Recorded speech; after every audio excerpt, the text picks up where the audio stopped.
জান্নাত আল্লাহর পক্ষ থেকে মুমিনদের জন্য এমন একটি নেয়ামত যা কোনো চক্ষু কখনো দেখেনি, কোনো কান কখনো শ্রবণ করেনি, এমনকি কোনো মানুষের পক্ষে কল্পনা করাও সম্ভব হবে না। সোজা কথায় জান্নাতের তুলনা কেবল জান্নাত, দুনিয়ার কোনো কিছুর সাথে তার তুলনা হয় না। এই ভিডিওতে আমরা কোরআনের আলোকে সেই জান্নাতের বর্ণনা শুনব, যার দৃশ্যগুলো শক্তিশালী এআই দ্বারা তৈরি, যা কেবল বোঝার সুবিধার্থে প্রতীকী রূপে ব্যবহার করা হবে। ভয়াবহ হাসরের ময়দানে যখন মানুষের জীবনের প্রতিটি কর্মের হিসাব নেওয়া হবে, তখন কারো ভাগ্যে জান্নাত নির্ধারিত হবে, আবার কারো ভাগ্যে জাহান্নাম। এবার কল্পনা করুন, আল্লাহর রহমতে আপনি সেই সৌভাগ্যবান বান্দাদের একজন যাদের জান্নাত নসিব হয়েছে। আপনি দাঁড়িয়ে আছেন জান্নাতের দরজায়। চিরশান্তির সুন্দর জীবন কয়েক কদম দূরেই আপনার জন্য অপেক্ষা করছে, কিন্তু ভেতরে প্রবেশের আগে আপনাকে সম্পূর্ণভাবে পরিশুদ্ধ হতে হবে। আপনার শরীর থেকে দুনিয়ার সব অবশিষ্ট দূর করতে হবে। তখন আপনাকে বিশেষ এক নদীতে গোসল করানো হবে। সেই নদীর পানি আপনার সব দুর্বলতা ও ত্রুটি দূর করে ফেলবে। আপনার শরীরের সব লোম অদৃশ্য হয়ে যাবে, দাড়ি, গোঁফ, এমনকি শরীরের অন্যান্য পশমও উধাও হয়ে যাবে। ফলে আপনি হবেন ৩৩ বছরের টকবগে সুদর্শন মানুষ। কিন্তু এখনও আপনি পুরোপুরি প্রস্তুত নন, আরও কিছু ধাপ বাকি আছে। অতঃপর আপনার জন্য প্রস্তুত করা বিশেষ এক ঝর্ণা থেকে আপনি পানি পান করবেন। এতে আপনি হবেন সম্পূর্ণ পবিত্র, ভিতর থেকে এবং বাহির থেকে পুরোপুরি জান্নাতের জন্য প্রস্তুত। তারপর আপনি দাঁড়াবেন সেই ফেরেশতার সামনে, যার দায়িত্ব হলো আপনার জন্য দরজা খুলে যাওয়া। তার নাম হলো রিদওয়ান। যাই হোক, জান্নাতের দরজার কথা বলতে গেলে জান্নাতের মোট ৮টি দরজা রয়েছে। প্রতিটি দরজা দিয়ে মানুষ জান্নাতে প্রবেশ করবে ভিন্ন ভিন্ন আমলের ভিত্তিতে। আপনি কোন দরজাতে প্রবেশ করবেন তা নির্ভর করবে আপনার আমল ও এই দুনিয়ায় তুমি কেমন জীবন কাটালে তার উপর। জান্নাতের প্রতিটি দরজার আলাদা আলাদা নাম রয়েছে, তবে সবগুলোর উপরে একই বাক্য লেখা, লা ইলাহা ইল্লাল্লাহু মুহাম্মাদুর রাসূলুল্লাহ। যারা দুনিয়াতে নিয়মিত নামাজ আদায় করেছে তারা প্রবেশ করবে সালাত নামক দরজা দিয়ে। আর দ্বিতীয় দরজা রাইয়ান, যারা রোজা রেখেছে এই দরজা তাদের জন্য। তৃতীয় দরজা হলো সাদাকা দরজা, যারা সবসময় অল্প হলেও দান করেছে এই দরজা তাদের জন্য। চতুর্থ দরজা হলো জিহাদ দরজা, যারা আল্লাহর পথে সংগ্রাম করেছে তাদের জন্য এই দরজা। পঞ্চম দরজা হলো হজ দরজা, যারা মক্কায় গিয়ে হজ আদায় করেছে তাদের জন্য। ষষ্ঠ দরজা হলো কাজিমুল গাইজ দরজা, যারা সবচেয়ে কঠিন মুহূর্তেও নিজেদের রাগ নিয়ন্ত্রণ করেছে এই দরজা কেবল তাদের জন্য। সপ্তম দরজা হলো আমান দরজা, যারা হিসাব নিকাশ ছাড়াই জান্নাতে প্রবেশ করবে এই দরজা তাদের জন্য। আর অষ্টম দরজা হলো জিকির দরজা, যাদের হৃদয় সর্বদা আল্লাহকে স্মরণ করেছে এই দরজা তাদের জন্য। যখন জান্নাতীরা দাঁড়িয়ে থাকবে তাদের নিজ নিজ দরজার সামনে, তখন জান্নাতের দরজা খুলতে শুরু করবে।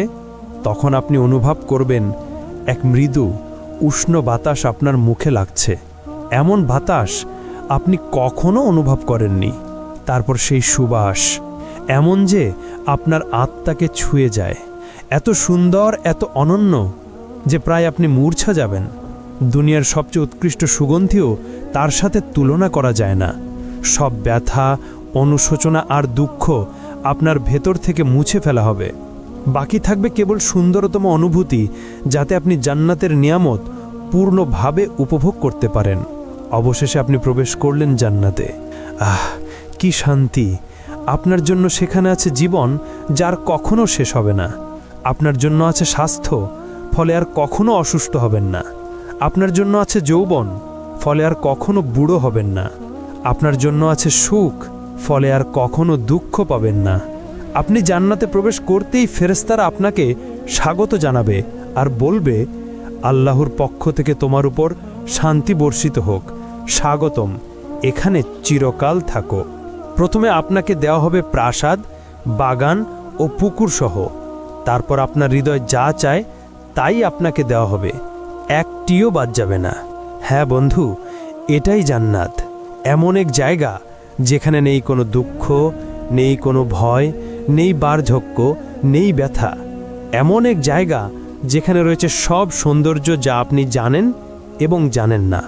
আপনি বসবাস করবেন এমন ঘরে যা তৈরি হয়েছে সোনা ও রূপার ইট দিয়ে।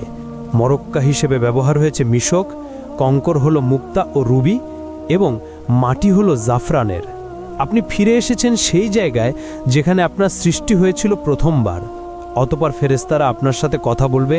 তারা জিজ্ঞেস করবে, সবে তুমি জান্নাতে প্রবেশ করেছ, এখন বলো তুমি কি চাও। উত্তরে আপনি বলবেন, আমি ইতোমধ্যেই আমার রবের অসংখ্য নিয়ামত ও উপহার দেখেছি, আমাকে আরেকটু সামনে যেতে দাও এবং আরও উপভোগ করতে দাও। তখন ফেরেশতারা উত্তর দিবে, এগুলো তো কেবল সূচনা, তুমি এখনো কিছুই দেখনি, এর চেয়েও মহান নেয়ামত তোমার জন্য অপেক্ষা করছে। অতঃপর আপনি এগিয়ে চললেন। আপনার সামনে উদিত হলো এক প্রাসাদ যা পুরোপুরি খাঁটি সোনার তৈরি। এর বারান্দাগুলো মুক্তার মতো ঝলমল করছে। আপনি যতই কাছে যান, কিছু দাসদাসী উপস্থিত হয়। তাদের রূপ যেন ছড়িয়ে থাকা মুক্তার মতো। তারা হাতে ধরে আছে রূপার থালা ও সোনার পাত্র। তারা সালামের মাধ্যমে আপনাকে অভ্যর্থনা জানায়। আপনিও সালামের জবাব দিলেন। আপনি সিদ্ধান্ত নিলেন এখানেই থেকে যেতে, কিন্তু ফেরেশতারা বলল, এর চেয়েও মহান নেয়ামত সামনে আছে, চলতে থাকো। ফলে অবাক হয়ে আপনি আবার হাঁটতে লাগলেন। এবার আপনি দেখলেন আরেকটি প্রাসাদ যা লালচে রুবি দিয়ে গড়া, এত পরিষ্কার আর উজ্জ্বল যে বাহির থেকে ভিতরের অংশ দেখা যায়। তারপর আপনি তার ভেতরে প্রবেশ করলেন। ভেতরে আছে ৭০,০০০ কক্ষ, অপূর্ব সৌন্দর্য ভরা, যাতে আপনার আত্মা ও দেহ আনন্দে আপ্লুত হয়ে উঠল। প্রতিটি কক্ষে সাজানো আছে খাবারের থালা, ফল, মাংস, পানীয়, সবই আপনার রবের পক্ষ থেকে অসাধারণভাবে প্রস্তুত। তখন আপনি একটি ফলে কামড় দিলেন, তা আপনাকে মনে করিয়ে দেয় আপনার জীবনের প্রিয় সব স্বাদ। তবুও স্বাদটি একেবারেই নতুন, এর আগে কখনো অনুভব করেননি। আপনি এক চুমুক পানীয় পান করলেন, ফলে আপনার হৃদয় ভরে ওঠে অবর্ণনীয় সুখে। হঠাৎ একটি দরজা খুলে গেল। ভেতরে প্রবেশ করল আপনার প্রিয়জনেরা, আপনার মা, বাবা, প্রিয়তমা স্ত্রী আর সন্তানেরা। আর কি চাই! আনন্দে আপনার নিঃশ্বাস আটকে যাওয়ার মতো অবস্থা। যেসব মুমিনদের সাথে আপনি পৃথিবীতে চলাফেরা করতেন, তারাও এখন আপনার পাশে। তাদের দেহ ঝলমল করছে আর মুখে সুন্দর হাসি। চতুর্দিকে প্রাসাদ, বৃক্ষ, নদী আর নিয়ামত, সব কিছু কেবল আপনার জন্যই সাজানো। এক সীমাহীন জগৎ যার কোনো সীমানা নেই। অতপর ফেরেশতারা আপনাকে পোশাক পরাবে, জান্নাতের জন্য বানানো বিশেষ পোশাক, সবুজ রঙের, সিল্কের মতো হালকা কিন্তু সমৃদ্ধ কারুকার্যময় ব্রোকেডের মতো ভারী। সেই পোশাকে আছে ৭০টি স্তর, প্রতিটি স্তর ভিন্ন রঙে সজ্জিত। পুরো পরিবেশ যেন এক উৎসব, যা শুধু আপনাকে স্বাগত জানানোর জন্য। শান্ত, প্রশান্ত, অসংখ্য দাসদাসী পাশে প্রস্তুত, যে কোনো মুহূর্তে সেবা দেওয়ার জন্য।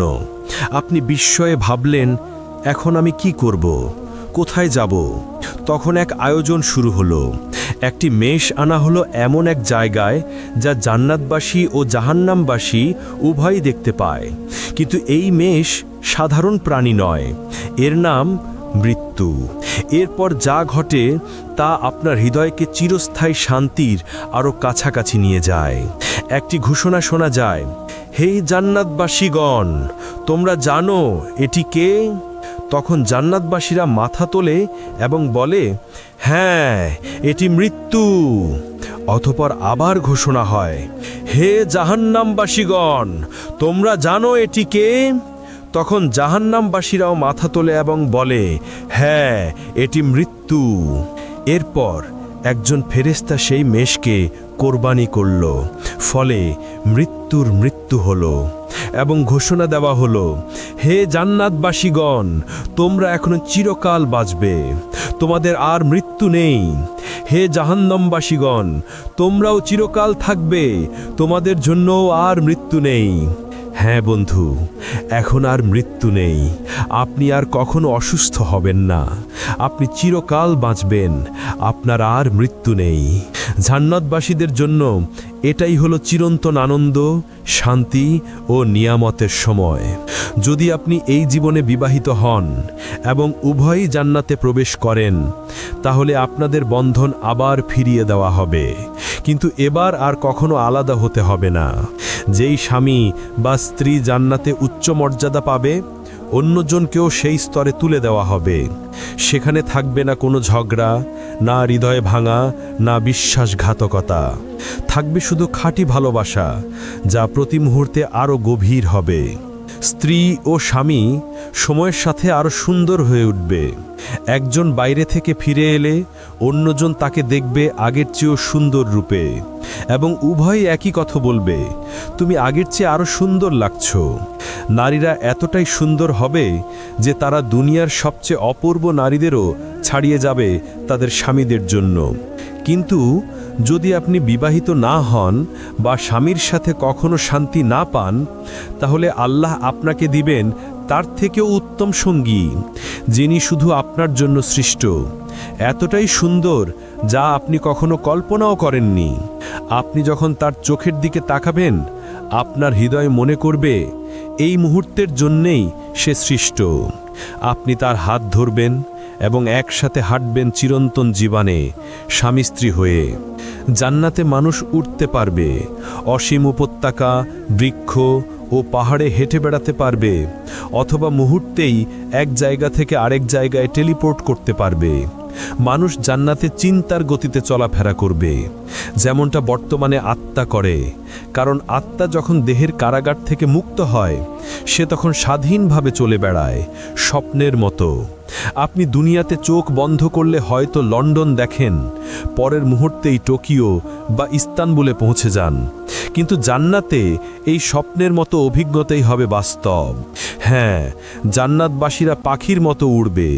তারা বাগান, পাহাড় ও প্রাসাদ ভ্রমণ করবে, যা কোনো চোখ আগে দেখেনি।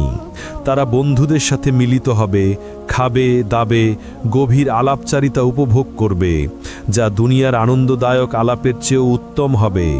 তারা ভোজ আয়োজন করবে, নবীদের সাথে বসবে, সরাসরি সাহাবীদের কাছ থেকে তাদের কাহিনী শুনবে, আউলিয়ার সাথে সাক্ষাৎ করবে এবং উষ্ণ আনন্দঘন কথোপকথনে অংশ নেবে, যা দেবে অফুরন্ত আনন্দ। আর দুনিয়ার সবচেয়ে বড় সমস্যা একাকিত্ব চিরতরে শেষ হয়ে যাবে। সেখানে আর কেউ একা বোধ করবে না। দুনিয়ার অচেনা মানুষ, গরিব, অসুস্থ, বন্দী, সমাজের তাড়ানো মানুষরা সেদিন তারও ফিরে তাকাবে সব কষ্টের দিকে এবং বলবে, এই কষ্ট তো কিছুই ছিল না। আমার রব আমাকে এমন সৌন্দর্য, বন্ধু আর নেয়ামত দিয়েছেন নিজের সান্নিধ্য থেকে। যদি আমি এর চেয়েও ভয়াবহ কষ্ট ভুগতাম, তবুও আমি সন্তুষ্ট থাকতাম। জান্নাতবাসীরা জান্নাতে কি খাবে এবং কি পান করবে? যখন মানুষরা প্রথম জান্নাতে প্রবেশ করবে, তখন তাদের প্রথম খাবার হবে এক তিমির কলিজা। হাদিসের ভাষ্যমতে এটি সেই তিমির কলিজা যেই তিমি দুনিয়াতে হজরত ইউনুস আলাইহিস সালামকে গিলে নিয়েছিল। আসলে জান্নাতে কোনো খাবারের প্রয়োজন হবে না। সেখানে খাওয়া দাওয়া হবে কেবল আনন্দের জন্য। বিশেষ করে পাখির মাংস এবং ফলমূলের মধ্যে ডালিম, আঙুর, চেরি, কলা এবং খেজুর থাকবে। আর পানীয় হিসেবে থাকবে সোনার পেয়ালায় দুধ, মধু, বিশুদ্ধ পানি, কাফুর ও তাসনিম। জান্নাতবাসীরা এই নিয়ামতগুলো চিরকাল ভোগ করবে, কিন্তু কখনো ক্ষুধা বা তৃষ্ণা অনুভব করবে না। জান্নাতের মূলত 7টি স্তর রয়েছে। ইবনে আব্বাস রাদিয়াল্লাহু আনহু থেকে বর্ণিত একটি রেওয়ায়েতে আমরা এটাই জানতে পারি। প্রথম স্তর জান্নাতুল ফিরদাউস। এটি জান্নাতের সর্বোচ্চ স্তর। এটি জান্নাতের কেন্দ্রস্থলে অবস্থিত এবং সবচেয়ে মূল্যবান অংশ। এটি সরাসরি আল্লাহ আরশের নিচে। হাদিসের ভাষ্যমতে জান্নাতুল ফিরদাউসে 4টি বিভাগ রয়েছে। দুটি বিভাগে সব কিছু সোনার তৈরি, আর দুটি বিভাগে সব কিছু রূপার তৈরি। কে কে এই ফিরদাউসে প্রবেশ করবে? যারা নামাজে বিনয়া প্রদর্শন করে, যারা নিরর্থক ও অযথা কাজ থেকে বিরত থাকে, যারা জাকাত দেয়, যারা নিজেদের পবিত্রতা রক্ষা করে, যারা আমানত ও ওয়াদা পূর্ণ করে, যারা নিয়মিত নামাজ আদায় করে অবহেলা ছাড়া, তারাই পাবে এই জান্নাতুল ফিরদাউস। আর দ্বিতীয় স্তর হল জান্নাতে আদান। এটি নবী রাসূল, সত্যবাদী, শহীদ ও সৎ মুমিনদের জন্য। এখানে থাকবে কল্পনার অতীত সৌন্দর্য।